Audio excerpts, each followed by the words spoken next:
being elevated by the word of this testimony. Just like the angel Gabriel when he told Mary, when he started telling her the testimony, your life is aligning. I said it's aligning. Your life is aligning. And so we started our church in a small little community center. It was a community church, and it still stands to this day, called Hest Cross Methodist Center. That's where we held our very first service, and it was on March the 12th of 2006. And this is a small village town in the city of Manchester.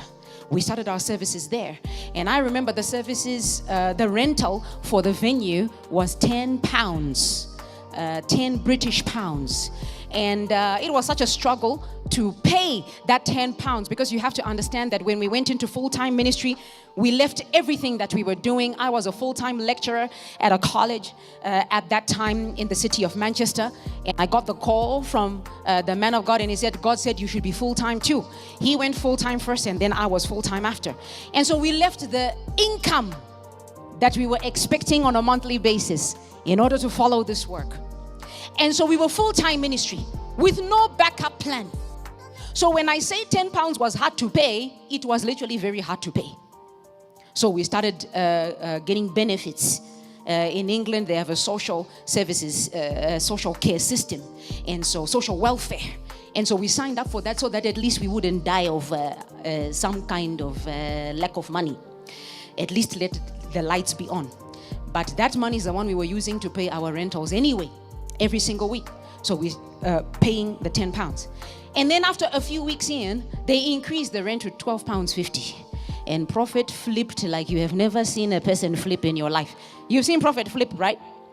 Some of you have no idea. He flipped like crazy. And he said, I'm writing a letter. These people are racist. Increasing rent to £12.50. Imagine, you are angry about that. So he started writing the letter. Why did you increase the rent by £2? He said, that sounds little. Let me say 20%. And then I was the messenger. You take it to deliver to the to the venue. Real story. That's where we started from. So when you come to church, you think these people are so out of touch with reality. You want to tell me about no money? I know the A to Z of having no money. I'm a war veteran in having no money. I know exactly how to handle myself, because we were there before. I know exactly where you are. We are the same prophets who were purchasing expired food at some grocery store, only realizing after when we had eaten this food so many times. And then one day prophet said, but why is this food always cheaper than everywhere? Have you ever thought about it? I said, no, as long as it's cheap. He said, no, let's go back to the shop. Let's really find out. Everything in that store is expired long time.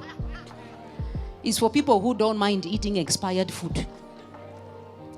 We thought, oh, this is a miracle of miracles. We are the same prophet standing here today. So you might say, oh, Prophet Angel is out of touch. Oh, Prophet Angel has his money. He doesn't know what it means to lack. We know exactly where you are. And because we know, we also have every right to tell you you are coming out of it. If we came out of it, you are coming out of it. If we went through it, you are going through it too. And so there is nothing you can tell us that we don't know. I know what it means to go into the pockets looking for money in the trousers you wore at least last month. Maybe I forgot $1.